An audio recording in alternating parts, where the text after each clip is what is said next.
Entonces, desde ahí, pues, aún en la América profunda, como dirían los europeos en términos de Estados Unidos, y que vemos que también pues hay mucho puritanismo, ¿no? Entonces, esta primera visión delimitante que todavía se mantiene queriendo enclaustrar la sexualidad en la sola reproducción es una de las explicaciones más amplias del montón de contradicciones que podemos vivir en relación a las temáticas,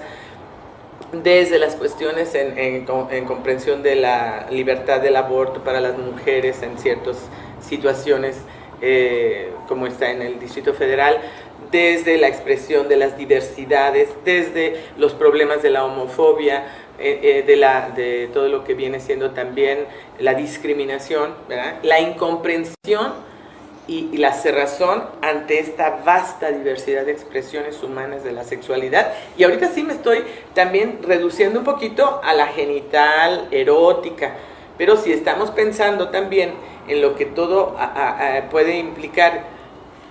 diversidad también en identidad sexual y en manifestaciones humanas, bueno, la humana va desde los aspectos más excelsos, artísticos, espirituales, que puedan también ser extásicos, hasta místicos, hasta situaciones de violación, de violencia, etcétera, ¿no? En este amplio marco de una tradición milenaria que nos marca en nuestra expresión de nuestra sexualidad, Patricia, vamos a procurar pensar en nuestro México, nuestro estado de Jalisco. Tanto en esta oficina como en muchas otras, que bueno, vemos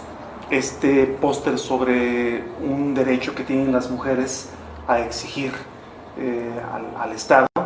atención médica, que tiene que ver con la norma 046. Desde el punto de vista legal, desde el punto de vista del Estado, ¿cómo es que nuestro cuerpo, en tanto que entidad sexual, viene a ser regulado, controlado o expuesto a que se desarrolle de una manera libre? Bueno, precisamente a través de esta primera restricción reproductiva, luego aparece una serie de normatividades moralizadas en términos de lo que se ha manejado en nuestra cultura judeocristiana como faltas, culpas, pecados. Y esto ha llevado al cuerpo a ser objeto de todas estas normatividades de una manera extrema. Incluso filosóficamente, la cultura judeocristiana desarrolla una visión del cuerpo, yo le llamo como el patito feo de la historia, en relación a la mente, al espíritu, ¿no? Es como la parte baja, entre comillas. Entonces, también desde esta perspectiva, esas reglamentaciones y también si de la actividad previa al matrimonio o si de ciertas actividades como el autoerotismo han sido reglamentadas erróneamente como negativas y con muchísimo desconocimiento, porque la ciencia sobre la fisiología sexual pues tiene 50, 70 años, no tiene más. En términos, incluso muy precisamente, sí, serán 60 años, con Master y Johnson y los estudios sobre la respuesta sexual humana.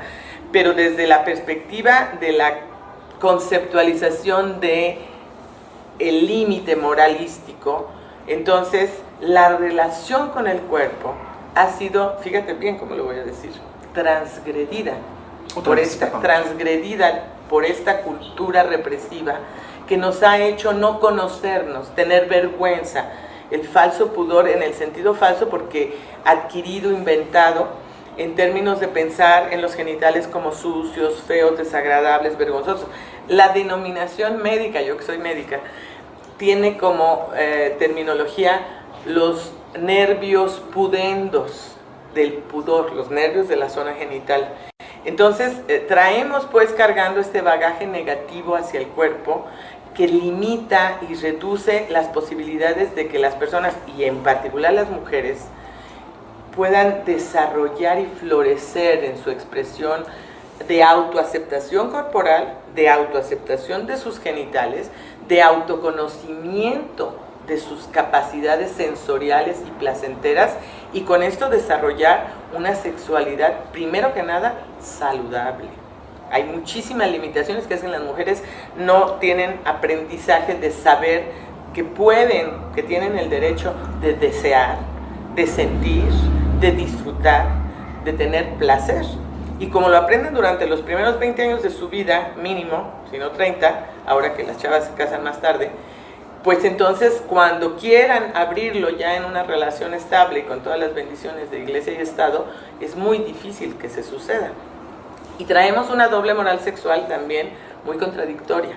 Mientras hay una presión para lo genital en los hombres, tamaño del pene, capacidad de erección, tiempo para la penetración, ideas de que entre más erección, más potencia, y esto es lo que realmente hace una buena relación sexual, que no es así en la realidad,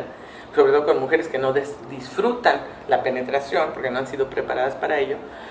hace también que hay un contraste tan fuerte en la importancia que el hombre machista, particularmente mexicano, no te diré Jalisco, charro, todo aquello, le da al sexo, que evidentemente anteriormente era que solo podía ejercerlo con otras mujeres y no con su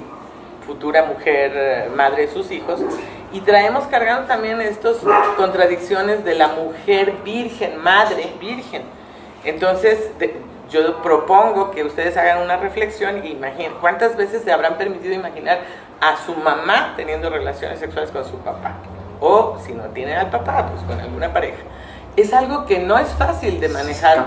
porque no traemos la imagen de la mujer madre sexuada. Incluso desecha uno. Sí, es como algo que estaría vergonzoso pensar aparentemente, ¿no?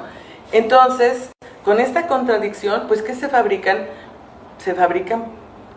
parejas problemáticas, parejas con conflictos, parejas a destiempos, parejas a desritmos, parejas en donde lo más común es que las mujeres nada más piensen que tienen que cumplirle al hombre, en donde no hay un empoderamiento de la mujer, de su deseo, de su cuerpo, de su placer, de sus capacidades de iniciativa y de creatividad en lo sexual,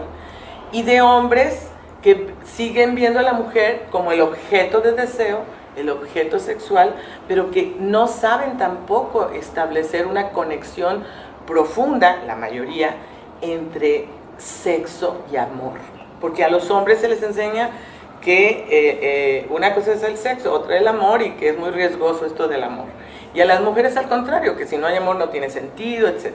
Entonces, como traemos una cultura patriarcal dominante que ha manejado el sexo y ha controlado a la mujer, el asunto del placer de la mujer, estamos hablando de hace 30, 40 años. Antes no era importante el placer de la mujer. Incluso no era por el placer de la mujer que se le llegó a condenar, era porque sus expresiones sexuales que podían subyugar a los hombres eran conexión con Satán. Traemos una historia de padres de la iglesia, desde Pablo, Agustín y subsecuentes, que nos llevaron a la quema de brujas en la Edad Media, al estar poniendo en situación de peligro, de Satán, de aliada con el demonio a la mujer. Yo tengo mi propia hipótesis sobre este asunto. Me parece que hay una visión masculina de la otra como algo peligroso a dominar, y de hecho así se desarrolla la relación hombre-mujer en muchas culturas, no solo la judío-cristiana, pero si nos ocupamos de la nuestra, de nuestros orígenes, en lo que se refiere a esa parte dominante, que es la que sigue dominando nuestra visión del mundo. En relación también, hay momentos históricos también en Mesoamérica que tienen esta parte patriarcal. Sin embargo, entonces, esta conjunción de visiones de control de la mujer a la sola reproducción y a la no expresión de su sexualidad, nos lleva también a una situación de desencuentro entre hombre y mujer. Señalaste, Patricia, tres términos: falta, culpa, pecado. Significa entonces que falta, los legisladores, culpa, las religiones, esta tradición judeo-cristiana, pecado, esta doble moral, vienen regulando nuestro comportamiento sexual en esta expresión tal y como la señalaste. Son estas tres instancias quienes nos educan, nos constituyen en